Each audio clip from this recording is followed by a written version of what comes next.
Hello. At the start of April, we saw the first of 5 talks that have occurred between the United States and Iran as they seek a potential nuclear deal. Although there have been some promising signs thus far, the negative rhetoric from both sides still remains. Iran is currently experiencing an economic and energy crisis that has also led to protests occurring in Iran. These points do incentivize Iran to pursue a deal, but any deal will have to be favourable in the eyes of the Iranians. If the US asks for too much, for example, zero enrichment is currently being mentioned as a potential policy the US would want to pursue, then the Iranians would likely upend this deal. With this deal, how are other nations in the Middle East reacting? Specifically, how is Israel responding to these talks? And also, how does Syria fit into this story? I'll discuss all in today's episode. In the early nuclear age, we actually saw cooperation between the United States and Iran, as the former supported the latter's nuclear ambitions as part of the Atoms for Peace program. A nuclear cooperation agreement in 1957 was followed by a 5-megawatt research reactor and enriched uranium for Iran in 1967. Iran also signed the Nuclear Non-Proliferation Treaty in 1970, and plans to build 23 nuclear reactors in Iran were negotiated with Western companies in 1974. So, what changed from this period to get us to where we are today? This sounds like an initial promising trajectory towards Iran becoming a nuclear-powered state, but as we know today, that's not the reality.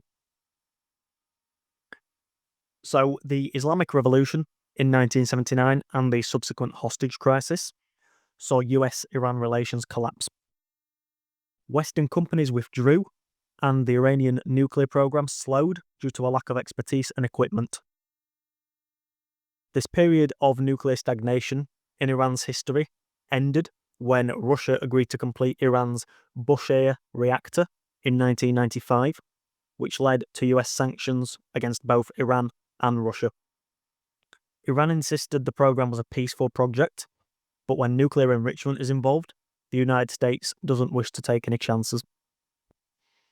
We are still living in this version of reality today, albeit with some periods of attempted cooperation between the US and Iran. This cooperation has come in the form of deals that we've seen formulated in the past between the two geopolitical adversaries, but Trump's first term threw a spanner in the works.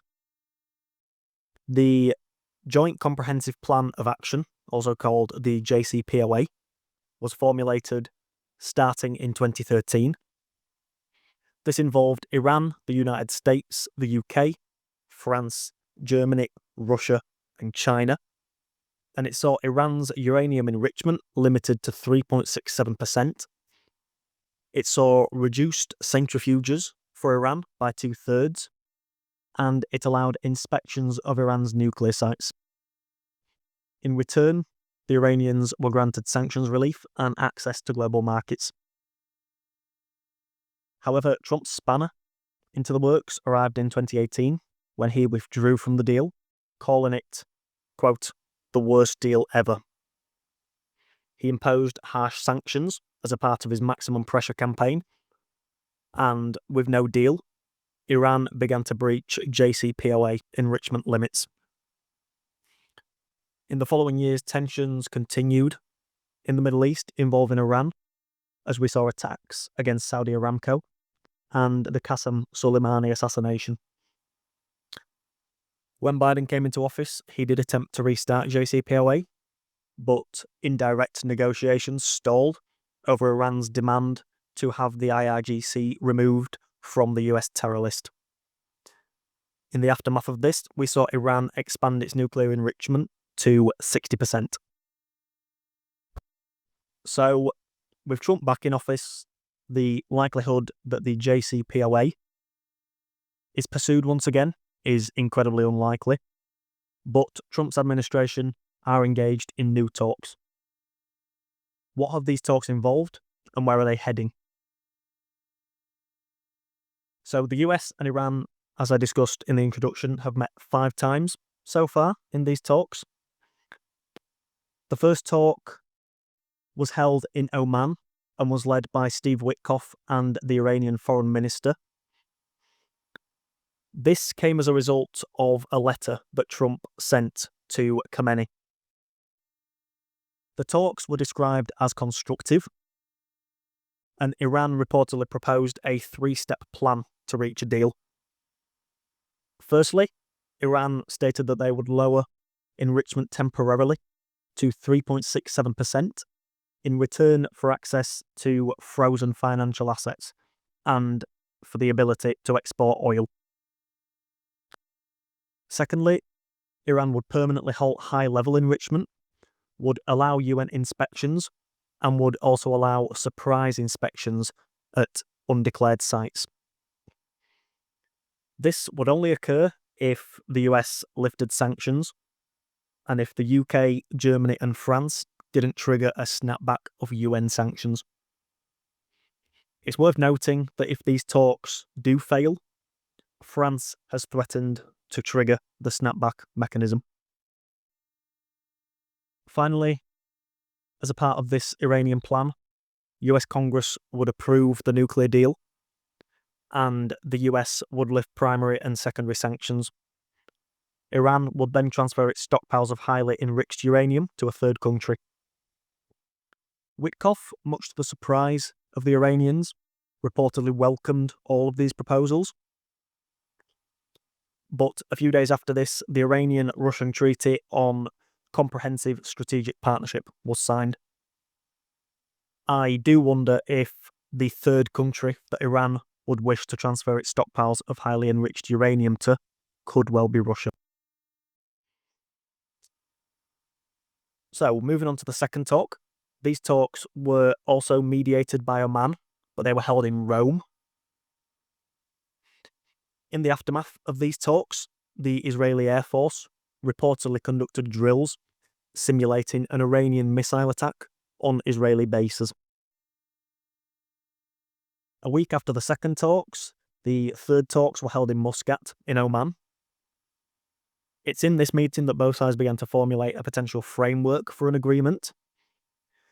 The Iranian foreign minister reported more progress, but stated that differences remained between the two, namely a lack of trust between both sides. Iran also wants to seek guarantees to protect itself in the event that the US withdraws from such a deal. This means that they intend to retain a level of enriched uranium within their borders.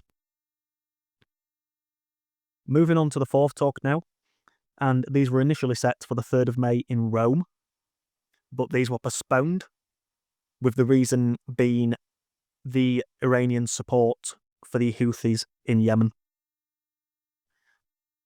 On the 12th of May, just over a week later, the US announced 4 new sanctions on an Iranian missile company called Ideal Vacuum. It's since this date that the clear differences on the level of nuclear enrichment that both the US and Iran would want as part of a deal have been made public.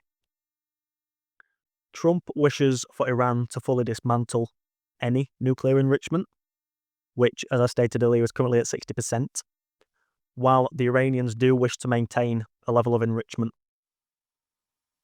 Keep in mind that with enrichment currently at 60%, it takes 90% enrichment for nuclear weapons. Finally, the 5th talk took place on May 23rd. Oman stated that limited progress was made in these talks in Rome. But importantly, despite the negative rhetoric that unfolded throughout May, Iran has reported that they're not discouraged. The next talks have been reported to be set accordingly, but haven't yet been decided. So with both the US and Iran sitting at the table multiple times, we have seen some promising progress. But where are we heading in this overall event and the trend of these talks? As I discussed in the introduction, a big issue here is the Iranian economy. Protests, an energy crisis, and an economic crisis currently plague Iranians, and so reduced sanctions are an incentive to reduce the rifts between society and state, which originally started in September 2022 following the death of Masa Amini in police custody in Iran. This economic crisis is also a consequence of sanctions pressure that we've seen on Iran for many years, and moves to sanction Iranian oil exports, which is a big way that Iran makes its money. Blackouts are a daily occurrence in Iran, and so a domestic nuclear industry would go a long way to addressing its energy issues. But the difference in enrichment is a huge point here that both countries need to navigate. In the aftermath of the fifth talks, the Iranian foreign minister stated that zero enrichment would mean there is no room for a deal. We've also had the United States wish to explore Iran's ballistic missile program, but the Iranians have insisted that this is an unrelated issue that they don't want to cover in the same talks as the nuclear deal. In addition to this, the lack of trust that clearly exists here won't disappear overnight. As recently as the 11th of May, Khamenei endorsed death to America. A few days later, Trump called Iran the most destructive force in the Middle East. He then reiterated the need for Iran to move quickly in formulating a deal, or bad things would happen. Khamenei then stated that Trump is lying about wanting to pursue peace. This back and forth risks upending the promising progress that has been made by even getting both countries to sit at the same table. We also have another country in the Middle East that plays a large part into this here, and that's Israel. Israel's recent rhetoric has been very aggressive against Iran, and the United States has told Israel to stay out of it. But Netanyahu and Israel continue to be unrestrained in their policy decisions in Gaza and in the wider Middle East. CNN even reported on the 20th of May that Israel was getting ready to launch a preemptive strike against Iranian nuclear facilities. Shifts are occurring in the Middle East, and Israel is playing a huge part in that. But it has been reported in the last month that relations between Benjamin Netanyahu and Donald Trump have broken down. This has been triggered by the belief from Trump that Netanyahu is manipulating him. That Netanyahu's far-right coalition is held in place by appeasing the extreme far-right members of this group, and this comes via an aggressive war policy against Palestine and Iran. Nothing would please this coalition more than war with Iran, and if that war was backed by the United States, that would be even better, in their opinion. We've also seen Israel unrestricted in its approach towards Syria. We, of course, saw the Assad regime collapse back in December, and when this occurred, Israel launched an operation to create a buffer zone in southern Syria. The border of this zone sits a few miles outside of Damascus, and this aligns with territory that Israel has claimed an interest in exerting influence over. It has been reported as well that Israel is apparently planning to launch some settler trips towards this region that it's currently holding influence over, which would likely follow a similar trend to those that we've seen in the West Bank. So despite the talks between Iran and the United States being about a potential nuclear deal, as often occurs in the Middle East, many other countries are involved, and this issue is heavily connected. Once again, one of the most unstable regions in the world sits at the top of geopolitical relevancy. That's all for today. I've been Dylan. I'll talk to you next time.